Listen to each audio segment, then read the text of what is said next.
Welcome to Bite at a Time Books Behind the Story, where we answer the questions you have about your favorite classic authors.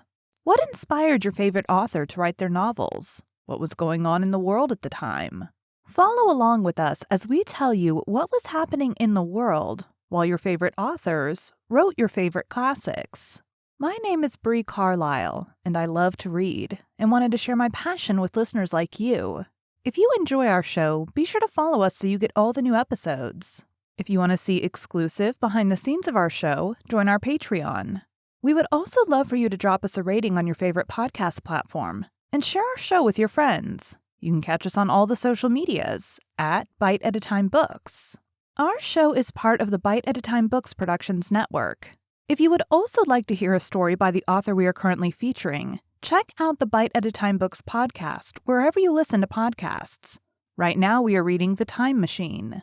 Today we'll be talking about the life of H.G. Wells. Herbert George Wells, September 21, 1866 to August 13, 1946, was an English writer. Prolific in many genres, he wrote dozens of novels, short stories, and works of social commentary, history, satire, biography, and autobiography. His work also included 2 books on recreational war games. Wells is now best remembered for his science fiction novels and is often called the father of science fiction, along with Jules Verne and the publisher Hugo Gernsback.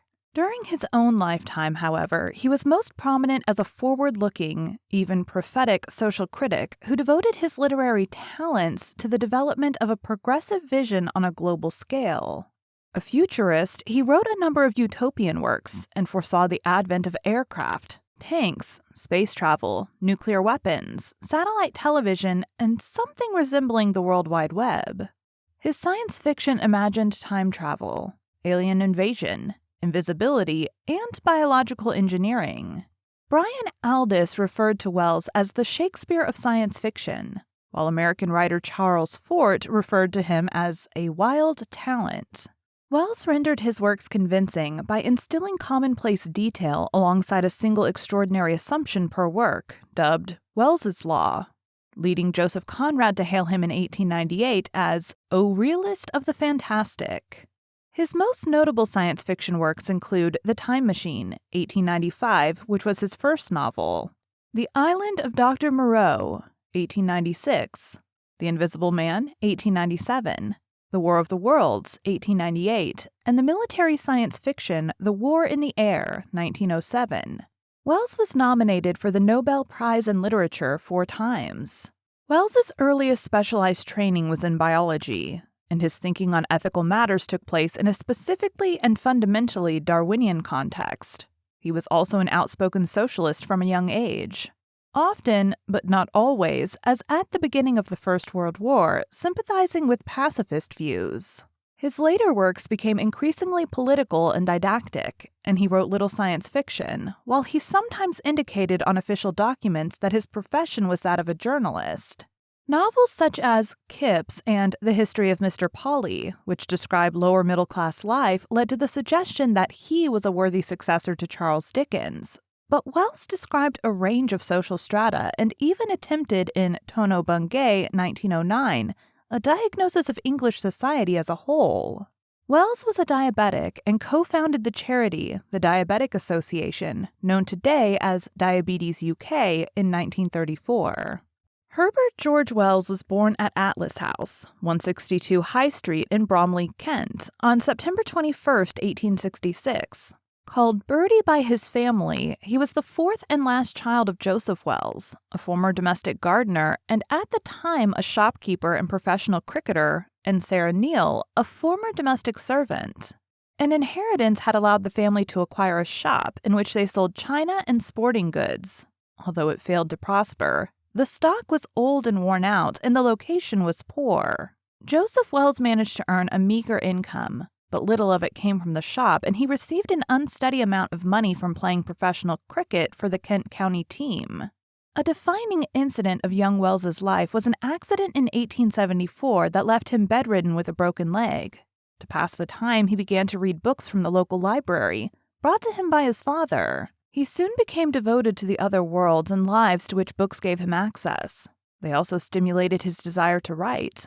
Later that year, he entered Thomas Morley's Commercial Academy, a private school founded in 1849 following the bankruptcy of Morley's earlier school. The teaching was erratic, the curriculum mostly focused.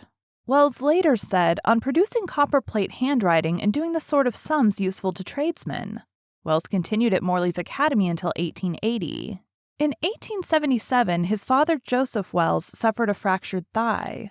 The accident effectively put an end to Joseph's career as a cricketer, and his subsequent earnings as a shopkeeper were not enough to compensate for the loss of the primary source of family income. No longer able to support themselves financially, the family instead sought to place their sons as apprentices in various occupations. From 1880 to 1883, Wells had an unhappy apprenticeship as a draper in Hyde's Drapery Emporium in Southsea. His experiences at Hyde's, where he worked a 13-hour day and slept in a dormitory with other apprentices, later inspired his novels, The Wheels of Chance, The History of Mr. Polly, and Kipps, which portray the life of a draper's apprentice as well as providing a critique of society's distribution of wealth. Wells's parents had a turbulent marriage, owing primarily to his mother's being a Protestant and his father's being a free thinker. When his mother returned to work as a lady's maid at Upperk, a country house in Sussex, one of the conditions of work was that she would not be permitted to have living space for her husband and children. Thereafter, she and Joseph lived separate lives, though they never divorced and remained faithful to each other. As a consequence, Herbert's personal troubles increased as he subsequently failed as a draper and also, later, as a chemist's assistant. However, Upperk had a magnificent library in which he immersed himself, reading many classic works including Plato's Republic, Thomas More's Utopia, and the works of Daniel Defoe. This was the beginning of Wells's venture into literature. In October 1879, Wells's mother arranged through a distant relative, Arthur Williams, for him to join the National School at Wookey in Somerset as a pupil teacher, a senior pupil who acted as a teacher of younger children. In December that year, however, Williams was dismissed for irregularities in his qualifications, and Wells was returned to Upperk. After a short apprenticeship at a chemist in nearby Midhurst and an even shorter stay as a boarder at Midhurst Grammar School, he signed his apprenticeship papers at Hyde's. In 1883, Wells persuaded his parents to release him from the apprenticeship, taking an opportunity offered by Midhurst Grammar School again to become a pupil teacher. His proficiency in Latin and science during his earlier short stay had been remembered. The years he spent in Southsea had been the most miserable of his life to that point, but his good fortune at securing a position at Midhurst Grammar School meant that Wells could continue his self-education in earnest. The following year, Wells won a scholarship to the Normal School of Science, later the Royal College of Science in South Kensington, now part of Imperial College London, in London, studying biology under Thomas Henry Huxley. As an alumnus, he later helped to set up the Royal College of Science Association, of which he became the first president in 1909. Wells studied in his new school until 1887, with a weekly allowance of 21 shillings, a guinea, thanks to his scholarship. This ought to have been a comfortable sum of money. At the time, many working-class families had round about £1 a week as their entire household income. Yet, in his experiment and autobiography, Wells speaks of constantly being hungry. And indeed, photographs of him at the time show a youth who is very thin and malnourished. He soon entered the debating society of the school. These years mark the beginning of his interest in a possible reformation of society. At first approaching the subject through Plato's Republic, he soon turned to contemporary ideas of socialism as expressed by the recently formed Fabian Society and free lectures delivered at Kelmscott House, the home of William Morris. He was also among the founders of the Science School Journal, a school magazine that allowed him to express his views on literature and society, as well as trying his hand at fiction. A precursor to his novel, The Time Machine, was published in the journal under the title The Chronic Argonauts. The school year 1886 to 1887 was the last year of his studies. During 1888, Wells stayed in Stoke-on-Trent, living in Basford. The unique environment of the Potteries was certainly an inspiration. He wrote in a letter to a friend from the area that the distinct made an immense impression on me. The inspiration for some of his descriptions in The War of the Worlds is thought to have come from his short time spent here. seeing the iron foundry furnaces burn over the city, shooting huge red light into the skies. His stay in the potteries also resulted in the macabre short story The Cone, 1895, contemporaneous with his famous The Time Machine, set in the north of the city. After teaching for some time, he was briefly on the staff of Holt Academy in Wales. Wells found it necessary to supplement his knowledge relating to educational principles and methodology and entered the College of Preceptors, College of Teachers. He later received his licentiate and fellowship FCP diplomas from the college.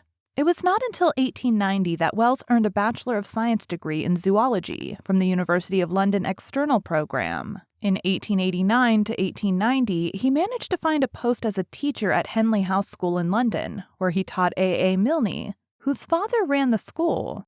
His first published work was a textbook of biology in 2 volumes, 1893.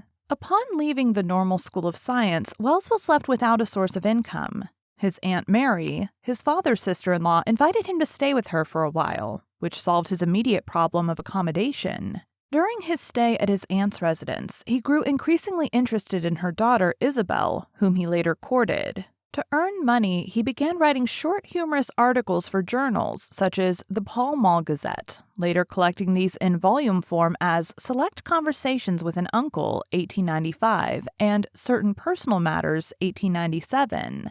So prolific did Wells become at this mode of journalism that many of his early pieces remain unidentified. According to David C. Smith, most of Wells's occasional pieces have not been collected, and many have not even been identified as his. Wells did not automatically receive the byline his reputation demanded until after 1896 or so. As a result, many of his early pieces are unknown. It is obvious that many early Wells items have been lost. His success with these shorter pieces encouraged him to write book-length work, and he published his first novel, The Time Machine, in 1895. In 1891, Wells married his cousin, Isabel Mary Wells, 1865 to 1931. From 1902, Isabel Mary Smith. The couple agreed to separate in 1894, when he had fallen in love with one of his students, Amy Catherine Robbins, 1872 to 1927, later known as Jane, with whom he moved to Woking, Surrey in May 1895.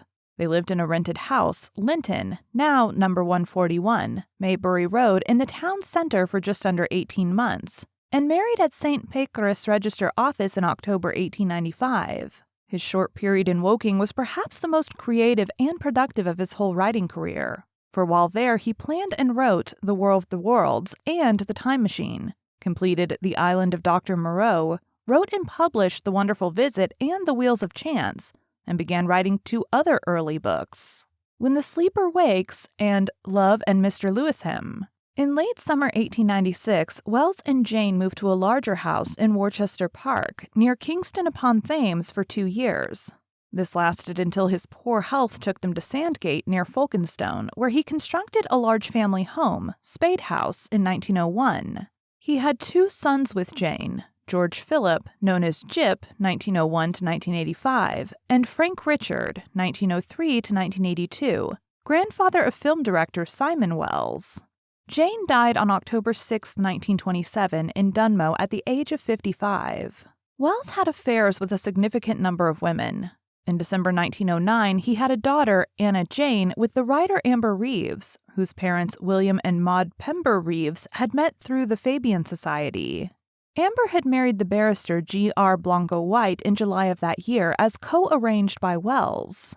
After Beatrice Webb voiced disapproval of Wells's sordid intrigue with Amber, he responded by lampooning Beatrice Webb and her husband Sidney Webb in his 1911 novel, The New Machiavelli, as Altoria and Oscar Bailey, a pair of short-sighted bourgeois manipulators. Between 1910 and 1913, novelist Elizabeth von Arnim was one of his mistresses. In 1914, he had a son, Anthony West, 1914 to 1987, by the novelist and feminist Rebecca West, 26 years his junior. In 1920 to 1921, and intermittently until his death, he had a love affair with the American birth control activist Margaret Sanger. Between 1924 and 1933, he partnered with the 22-year younger Dutch adventurer and writer Odette Kuhn, for whom he lived in Le Pideau, a house they built together in Grassy, France. Wells dedicated his longest book to her, The World of William Clissold, 1926. When visiting Maxim Gorky in Russia, 1920, he had slept with Gorky's mistress, Morat Budberg, then still Countess Benkendorf and 27 years his junior. In 1933, when she left Gorky and immigrated to London, their relationship renewed and she cared for him through his final illness. Wells repeatedly asked her to marry him, but Budberg strongly rejected his proposals. In Experiment in Autobiography, 1934, Wells wrote, "I was never a great amorist, though I have loved several people very deeply." David Lodge's novel, A Man of Parts, 2011, a narrative based on factual sources, author's note, gives a convincing and generally sympathetic account of Wells's relations with the women mentioned above, and others. Director Simon Wells, born 1961, the author's great-grandson, was a consultant on the future scenes in Back to the Future Part 2, 1989. One of the ways that Wells expressed himself was through his drawings and sketches. One common location for these was the end papers and title pages of his own diaries, and they covered a wide variety of topics, from political commentary to his feelings toward his literary contemporaries and his current romantic interests. During his marriage to Amy Catherine, whom he nicknamed Jane, he drew a considerable number of pictures, many of them being overt comments on their marriage. During this period, he called these pictures pictoires. These pictoires have been the topic of study by Wells scholars for many years, and in 2006, a book was published on the subject. Some of his early novels, called scientific romances, invented several themes now classic in science fiction in such works as The Time Machine, The Island of Dr. Moreau, The Invisible Man, The War of the Worlds, When the Sleeper Wakes, and The First Men in the Moon. He also wrote realistic novels that received critical acclaim, including Kips and a critique of English culture during the Edwardian period, Tono Bungay. Wells also wrote dozens of short stories and novellas, including The Flowering of the Strange Orchid, which helped bring the full impact of Darwin's revolutionary botanical ideas to a wider public, and was followed by many later successes, such as The Country of the Blind, 1904. According to James E. Gunn, one of Wells's major contributions to the science fiction genre was his approach, which he referred to as his new system of ideas. In his opinion, the author should always strive to make the story as credible as possible, even if both the writer and the reader knew certain elements are impossible, allowing the reader to accept the ideas as something that could really happen today, referred to as the plausible impossible and suspension of disbelief. While neither invisibility nor time travel was new in speculative fiction, Wells added a sense of realism to the concepts which the readers were not familiar with. He conceived the idea of using a vehicle that allows an operator to travel purposely and selectively forwards or backwards in time. The term time machine, coined by Wells, is now almost universally used to refer to such a vehicle. He explained that while writing The Time Machine, he realized that the more impossible the story I had to tell, the more ordinary must be the setting, and the circumstances in which I now set the time traveler were all that I could imagine of solid upper-class comforts. In Wells's law, a science fiction story should contain only a single extraordinary assumption. Therefore, as justifications for the impossible, he employed scientific ideas and theories. Wells's best-known statement of the law appears in his introduction to a collection of his works published in 1934. As soon as the magic trick has been done, the whole business of the fantasy writer is to keep everything else human and real. Touches of prosaic detail are imperative and a rigorous adherence to the hypothesis. Any extra fantasy outside the cardinal assumption immediately gives a touch of irresponsible silliness to the invention. Dr. Griffin, or the Invisible Man, is a brilliant research scientist who discovers a method of invisibility, but finds himself unable to reverse the process. An enthusiast of random and irresponsible violence, Griffin has become an iconic character in horror fiction. The Island of Dr. Moreau sees a shipwrecked man left on the island home of Dr. Moreau, a mad scientist who creates human-like hybrid beings from animals via vivisection. The earliest depiction of uplift, the novel deals with a number of philosophical themes, including pain and cruelty, moral responsibility, human identity, and human interference with nature.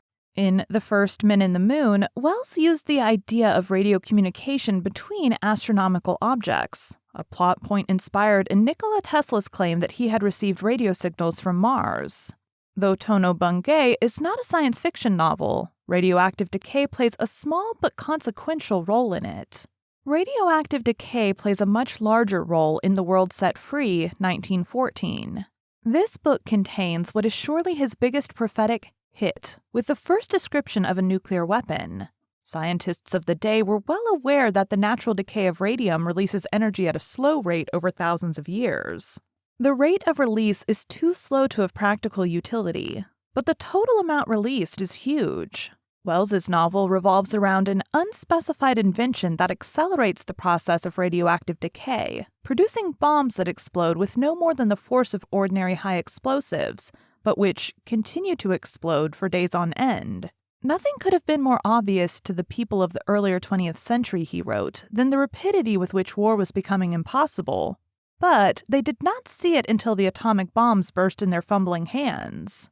In 1932, the physicist and conceiver of nuclear chain reaction, Leo Szilard, read The World Sets Free. The same year, Sir James Chadwick discovered the neutron, a book which he said made a great impression on him. In addition to writing early science fiction, he produced work dealing with mythological beings, like an angel in the novel The Wonderful Visit, 1895, and a mermaid in the novel The Sea Lady, 1902. Wells also wrote nonfiction. His first nonfiction bestseller was Anticipations of the Reaction of Mechanical and Scientific Progress upon Human Life and Thought, 1901. When originally serialized in a magazine, it was subtitled An Experiment in Prophecy, and is considered his most explicitly futuristic work. It offered the immediate political message of the privileged sections of society, continuing to bar capable men from other classes from advancement until war would force a need to employ those most able, rather than the traditional upper classes as leaders. Anticipating what the world would be like in the year 2000, the book is interesting both for its hits, trains and cars resulting in the dispersion of populations from cities to suburbs, moral restrictions declining as men and women seek greater sexual freedom, the defeat of German militarism, and the existence of a European Union, and its misses. He did not expect successful aircraft before 1950 and averred that my imagination refuses to see any sort of submarine doing anything but suffocate its crew and founder at sea. His best-selling two-volume work, The Outline of History 1920, began a new era of popularized world history. It received a mixed critical response from professional historians. However, it was very popular amongst the general population and made Wells a rich man. Many other authors followed with outlines of their own in other subjects. He reprised his outline in 1922 with a much shorter popular work, A Short History of the World, a history book praised by Albert Einstein, and two long efforts, The Science of Life, 1930, written with his son G.P. Wells, and evolutionary biologist Julian Huxley, and The Work, Wealth and Happiness of Mankind, 1931. The outlines became sufficiently common for James Thurber to parody the trend in his humorous essay, An Outline of Scientists. Indeed, Wells's Outline of History remains in print with the new 2005 edition, while A Short History of the World has been re-edited, 2006. From quite early in Wells's career, he sought a better way to organize society and wrote a number of utopian novels. The first of these was A Modern Utopia, 1905, which shows a worldwide utopia with no imports but meteorites and no exports at all. Two travelers from our world fall into its alternate history. The others usually begin with the world rushing to catastrophe, until people realize a better way of living, whether by mysterious gases, from a comet causing people to behave rationally and abandoning a European war in the days of the comet 1906. Or a World Council of Scientists taking over, as in The Shape of Things to Come, 1933, which he later adapted for the 1936 Alexander Korda film, Things to Come. This depicted all too accurately the impending World War, with cities being destroyed by aerial bombs. He also portrayed the rise of the fascist dictators in The Autocracy of Mr. Parham, 1930, and The Holy Terror, 1939. Men Like Gods, 1923, is also a utopian novel. Wells in this period was regarded as an enormously influential figure. The critic Malcolm Cowley stated, by the time he was 40, his influence was wider than any other living English writer. Wells contemplates the ideas of nature and nurture, and questions humanity in books such as The First Men in the Moon, where nature is completely suppressed by nurture, and The Island of Dr. Moreau, where the strong presence of nature represents a threat to civilized society.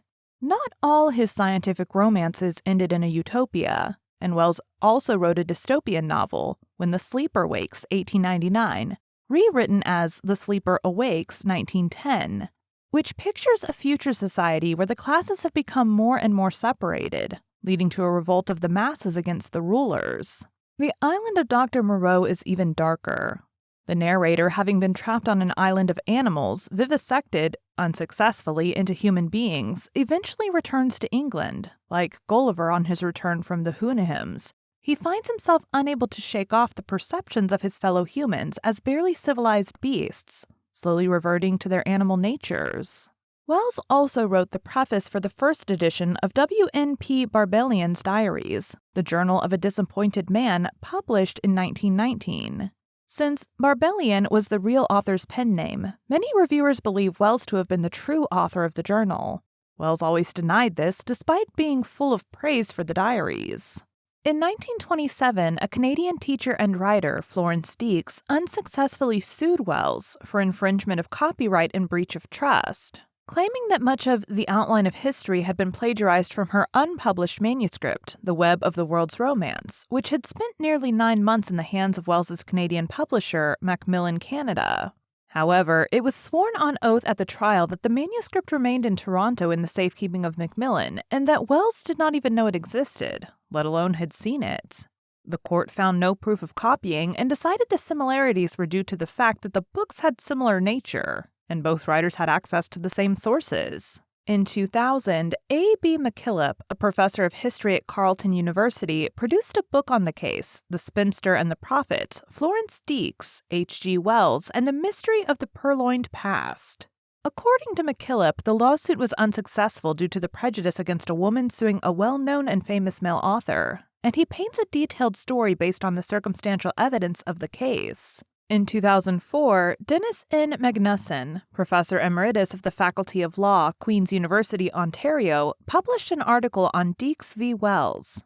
This re-examines the case in relation to McKillop's book. While having some sympathy for Deeks, he argues that she had a weak case that was not well presented, and though she may have been met with sexism from her lawyers, she received a fair trial, adding that the law applied is essentially the same law that would be applied to a similar case today, i.e. 2004. In 1933, Wells predicted in The Shape of Things to Come that the World War he feared would begin in January 1940, a prediction which ultimately came true 4 months early in September 1839 with the outbreak of World War II.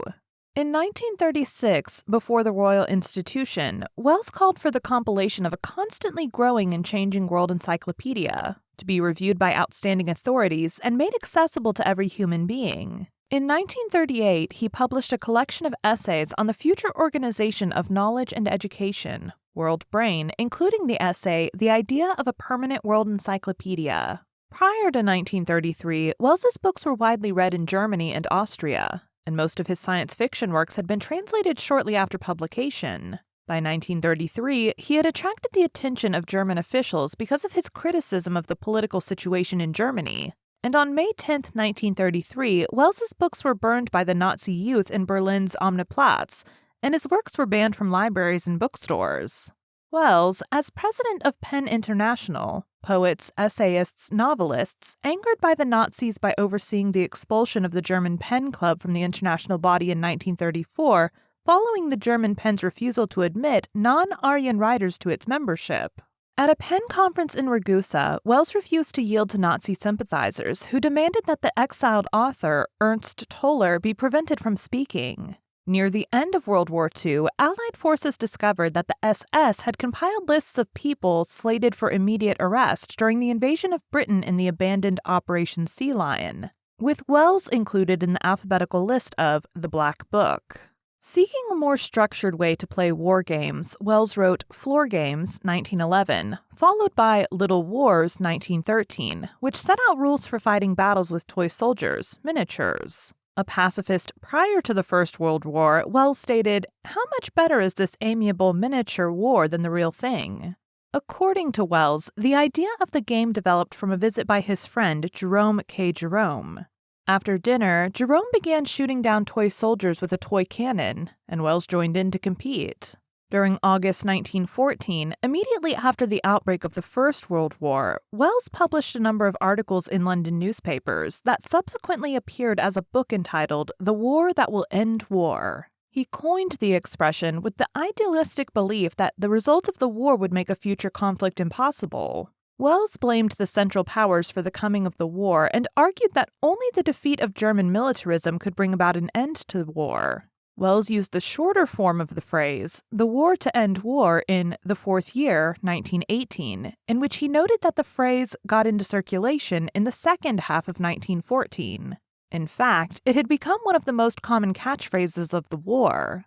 In 1918, Wells worked for the British War Propaganda Bureau, also called Wellington House. Wells was also one of 53 leading British authors, a number that included Rudyard Kipling, Thomas Hardy, and Sir Arthur Conan Doyle, who signed their names to the Author's Declaration. This manifesto declared that the German invasion of Belgium had been a brutal crime, and that Britain could not without dishonor have refused to take part in the present war. Wells visited Russia 3 times, 1914, 1920, and 1934. During his second visit, he saw his old friend Maxim Gorky, and with Gorky's help met Vladimir Lenin. In his book, Russia in the Shadows, Wells portrayed Russia as recovering from a total social collapse, the completest that has ever happened to any modern social organization. On July 23, 1934, after visiting U.S. President Franklin D. Roosevelt, Wells went to the Soviet Union and interviewed Joseph Stalin for 3 hours for the New Statesman magazine, which was extremely rare at that time. He told Stalin how he had seen the happy faces of healthy people in contrast with his previous visit to Moscow in 1920. However, he also criticized the lawlessness, class discrimination, state violence, and absence of free expression. Stalin enjoyed the conversation and replied accordingly.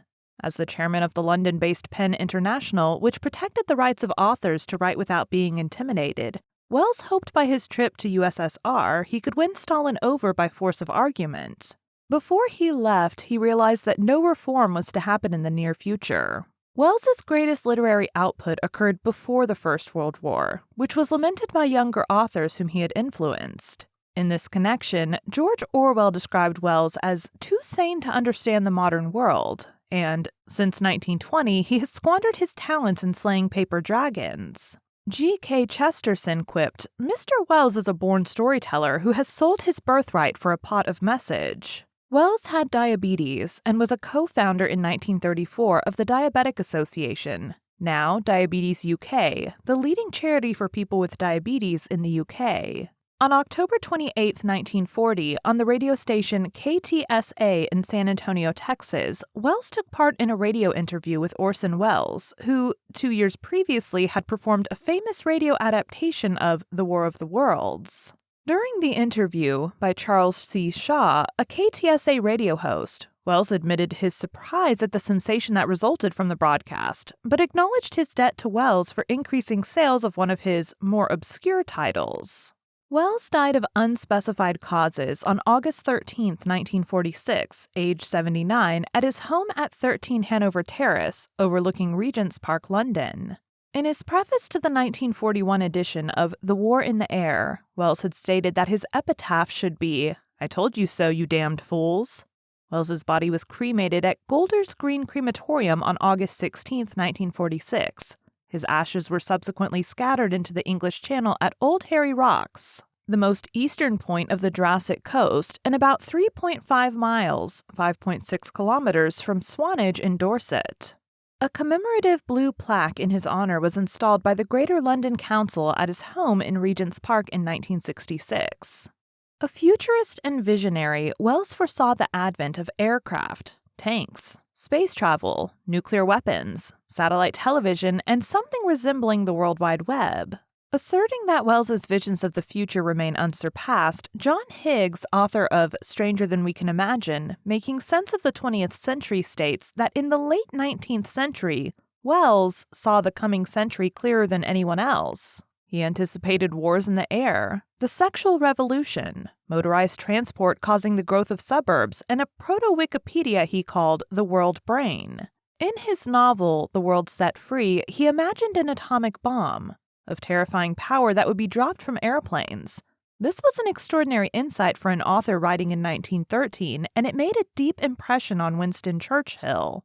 Many readers have hailed H.G. Wells and George Orwell as special kinds of writers, ones endowed with remarkable prescriptive and prophetic powers. Wells was the 20th century prototype of this literary Vedic figure. He invented the role, explored its possibilities, especially through new forms of prose and new ways to publish, and defined its boundaries. His impact on his culture was profound. As George Orwell wrote, the minds of all of us, and therefore the physical world, would be perceptibly different if Wells had never existed. The author as cultural hero, H.G. Wells and George Orwell. In 2011, Wells was among a group of science fiction writers featured in The Prophets of Science Fiction series, a show produced and hosted by film director Sir Ridley Scott, which depicts how predictions influence the development of scientific advancement by inspiring many readers to assist in transforming those futuristic visions into everyday reality. In a 2013 review of The Time Machine for the New Yorker magazine, Brad Lethizer writes, "At the base of Wells's great visionary exploit is this rational, ultimately scientific attempt to tease out the potential future consequences of present conditions, not as they might arise in a few years, or even decades, but millennia hence, epochs hence. He is world literature's great extrapolator. Like no other fiction writer before him, he embraced deep time." Wells was a socialist and a member of the Fabian Society. Winston Churchill was an avid reader of Wells's books, and after they first met in 1902, they kept in touch until Wells died in 1946. As a junior minister, Churchill borrowed lines from Wells for one of his most famous early landmark speeches in 1906, and as prime minister, the phrase, "the gathering storm," used by Churchill to describe the rise of Nazi Germany, had been written by Wells in The War of the Worlds, which depicts an attack on Britain by Martians. Wells's extensive writings on equality and human rights, most notably his most influential work, The Rights of Man, 1940, laid the groundwork for the 1948 Universal Declaration of Human Rights, which was adopted by the United Nations shortly after his death. His efforts regarding the League of Nations, on which he collaborated on the project with Leonard Woolf, with the booklets The Idea of a League of Nations, Prolegomena to the Study of World Organization, and The Way of the League of Nations, became a disappointment as the organization turned out to be a weak one, unable to prevent the Second World War, which itself occurred towards the very end of his life and only increased the pessimistic side of his nature. In his last book, Mind at the End of Its Tether, 1945, he considered the idea that humanity being replaced by another species might not be a bad idea. He referred to the era between the two world wars as the Age of Frustration. Wells's views on God and religion changed over his lifetime. Early in his life, he distanced himself from Christianity, and later from theism. And finally, late in life, he was essentially atheistic. Martin Gardner summarizes this progression. The younger Wells did not object to using the word God, provided it did not imply anything resembling human personality. In his middle years, Wells went through a phase of defending the concept of a finite God, similar to the God of such process theologians as Samuel Alexander, Edgar Brightman, and Charles Hartshorne. He even wrote a book about it called God the Invisible King. Later, Wells decided he was really an atheist. In God the Invisible King, 1917, Wells wrote that his idea of God did not draw upon the traditional religions of the world. The book sets out as forcibly and exactly as possible the religious belief of the writer, which is a profound belief in a personal and intimate God. Putting the leading idea of this book very roughly, these two antagonistic typical conceptions of God may be best contrasted by speaking of one of them as God as nature or the creator. and the other one as God is Christ or the Redeemer. One is the great outward God.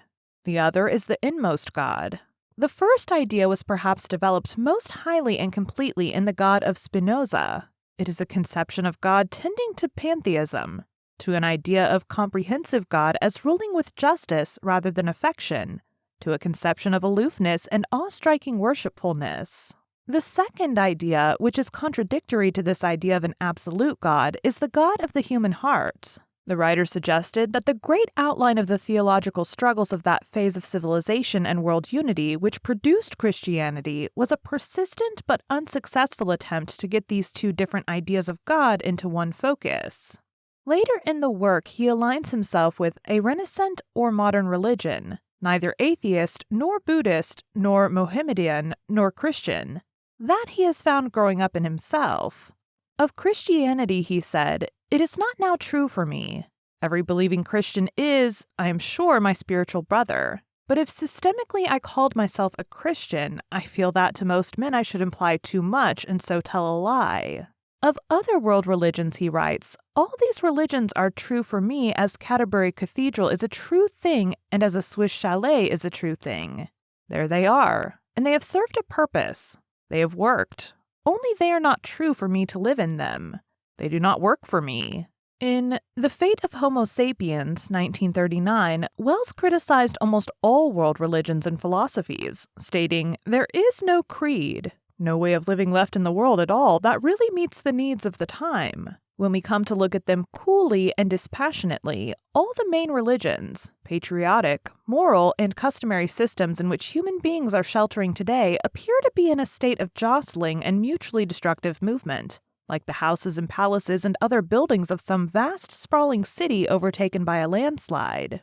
Wells's opposition to organized religion reached a fever pitch in 1943 with publication of his book Crux Ansata, subtitled An Indictment of the Roman Catholic Church. The science fiction historian John Clute describes Wells as the most important writer the genre has yet seen, and notes his work has been central to both British and American science fiction.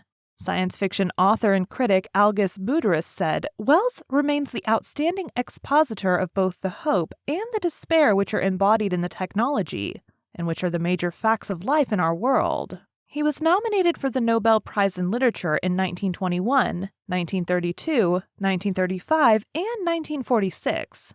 Wells so influenced real exploration of space that an impact crater on Mars and the Moon was named after him. Wells's genius was his ability to create a stream of brand new, wholly original stories out of thin air. Originality was Wells's calling card. In a 6-year stretch from 1895 to 1901, he produced a stream of what he called scientific romance novels, which included The Time Machine, The Island of Dr. Moreau, The Invisible Man, The War of the Worlds, and The First Men in the Moon. This was a dazzling display of new thought, endlessly copied since. A book like The War of the Worlds inspired every one of the thousands of alien invasion stories that followed. It burned its way into the psyche of mankind and changed us all forever. Cultural historian John Higgs, The Guardian. In the United Kingdom, Wells's work was a key model for the British scientific romance and other writers in that mode, such as Olaf Stapledon, J.D. Beresford, S. Fowler Wright, and Naomi Mitchison. All drew on Wells's example. Wells was also an important influence on British science fiction of the period after the Second World War, with Arthur C. Clarke and Brian Aldiss expressing strong admiration for Wells's work. Among contemporary British science fiction writers, Stephen Baxter, Christopher Priest, and Adam Roberts have all acknowledged Wells's influence on their writing. All three are vice presidents of the H.G. Wells Society.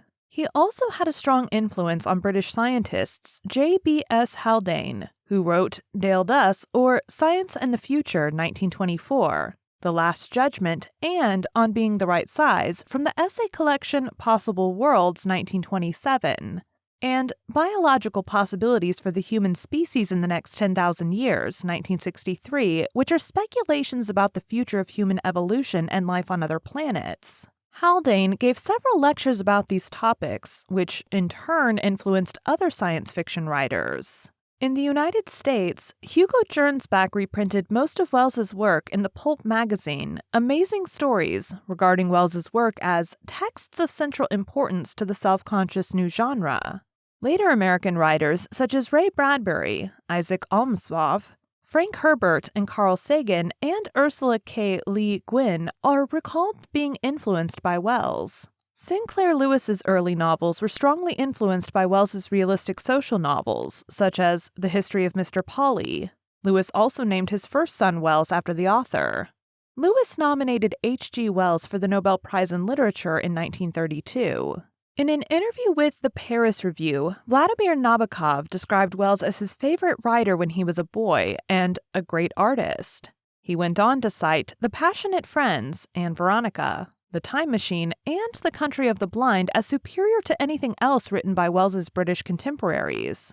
Nabokov said, his sociological cogitations can be safely ignored, of course, but his romances and fantasies are superb. Jorge Luis Borges wrote many short pieces on Wells, in which he demonstrates a deep familiarity with much of Wells's work. While Borges wrote several critical reviews, including a mostly negative review of Wells's film Things to Come, he regularly treated Wells as a canonical figure of fantastic literature. Late in his life, Borges included The Invisible Man and The Time Machine in his Prologue to a Personal Library, a curated list of 100 great works of literature that he undertook at the behest of the Argentine publishing house Embassy. Canadian author Margaret Atwood read Wells's books, and he also inspired writers of European speculative fiction, such as Karel Čapek and Jevgenij Zamyatin. Thank you for joining Bite at a Time Books Behind the Story today, while we answered some of the questions you have about one of your favorite classic authors. If you enjoy our show, be sure to follow us so you get all the new episodes. If you want to see exclusive behind the scenes of our show, join our Patreon. We would also love for you to drop us a rating on your favorite podcast platform and share our show with your friends. You can catch us on all the social medias at Bite at a Time Books. Also, be sure to check us on our website, www.biteatatimebooksbehindthestory.com.